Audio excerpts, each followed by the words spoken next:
Cette semaine, une des personnalités préférées des Français se livre au lecteur du Pèlerin à l'affiche du film Tirailleurs. Omar Sy se confie sur son enfance, sa famille, sa foi, son métier d'acteur qui est aussi et avant tout une école d'humilité. Mes parents n'ont jamais cessé de m'aimer et cela m'a donné des ailes, nous dit-il. Le visage radieux d'Omar Sy sur la couverture inaugure pour nous une année particulière, celle de nos 150 ans. 150 ans après être né sous la forme d'un bulletin de liaison pour les pèlerins, le Pèlerin se veut plus que jamais le lieu du lien et de l'espérance concrète. Bonne lecture. Bonjour, à la une de France Catholique cette semaine, Charles Péguy, un catholique de combat. En ces temps de crise, qu'a-t-il à nous dire alors que nous célébrons le 150e anniversaire de sa naissance, redécouverte de l'homme et de son christianisme populaire et enraciné?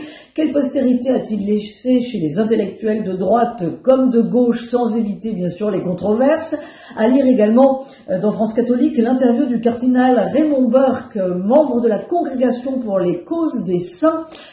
Il a été interrogé sur l'héritage de Benoît XVI, bien entendu, plus largement aussi sur les crises de l'Église, et puis reportage à Rome sur la fécondité de Benoît XVI après ses funérailles. Il y avait 6000 jeunes prêtres présents pour les obsèques du pape émérite. Poursuite aussi du Tour de France des sanctuaires mariaux de France catholique, halte à Rennes au sein de la basilique Notre-Dame des Miracles et des Vertus. Comme son nom l'indique, le lieu est connu pour quelques histoires mariales extraordinaires. Très bonne semaine. Cette semaine, dans la vie, nous vous proposons de redécouvrir les destins croisés de deux immenses figures chrétiennes, Thérèse de Lisieux et Charles Péguy.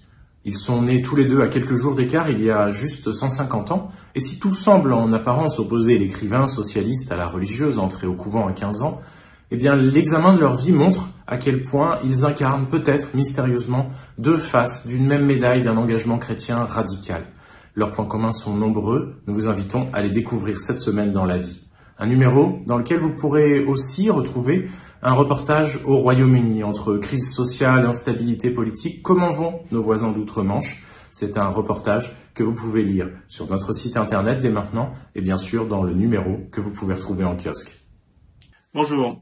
Cette semaine, dans Réforme, nous évoquons le procès en appel du Mediator, le procès des laboratoires Servier, qui a été porté, si je puis dire, par cette lanceuse d'alerte qui est Irène Frachon, cette pneumologue, protestante par ailleurs engagée, mais qui pose beaucoup de questions sur notre société et sur le fait que les intérêts autour de la santé sont parfois plus économiques que vitaux.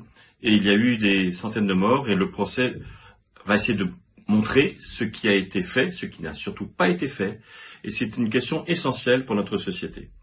Et puis nous évoquons aussi cette situation en Israël très tendue avec la montée de l'extrême droite et des ultra-nationalistes ou ultra-religieux, avec pour la première fois d'ailleurs la profanation d'un cimetière protestant au Mont Sion. Et puis aussi nous avons cette réflexion autour de ce penseur que l'on redécouvre au fond, Jacques Ellul, grand penseur protestant des années 60, 70 et 80, qui peut-être prêchait, si je peux dire, à contre-temps, qui n'était pas tant entendu ou écouté que cela à ce moment-là, mais dont on mesure aujourd'hui la profondeur de sa pensée sur la technique qui nous domine, par exemple, et ce penseur, cette pensée est enseignée maintenant partout dans le monde. Et puis bien sûr notre série aussi sur le travail et d'autres informations que vous pouvez retrouver sur réforme.net. Bonjour, Notre-Dame est le centre spirituel de la France, c'est ce qu'affirme dans Famille chrétienne le général Georgelin, qui est en charge de la conservation et de la restauration de la cathédrale de Paris. Notre dossier nous mène donc derrière les palissades qui entourent l'édifice, véritable ruche où s'activent près de 300 compagnons et artisans d'art. Il est également question de l'aménagement intérieur de Notre-Dame, alors que 5 artistes viennent d'être sélectionnés pour la création d'un nouveau mobilier liturgique. Dans nos pages d'actualité, reportage sur la messe de funérailles de Benoît XVI au Vatican, marquée à la fois par la sobriété et par une grande émotion. Et puis Famille chrétienne propose également cette semaine une large prospective des événements ou des célébrations connues devant intervenir en 2023. Et puis enfin, il fête son 20e anniversaire, mais le groupe de pop louange Glorious n'a pas perdu sa popularité. À cette occasion, les frères Pouzin posent un regard ambitieux sur leur avenir et sur celui de l'Église.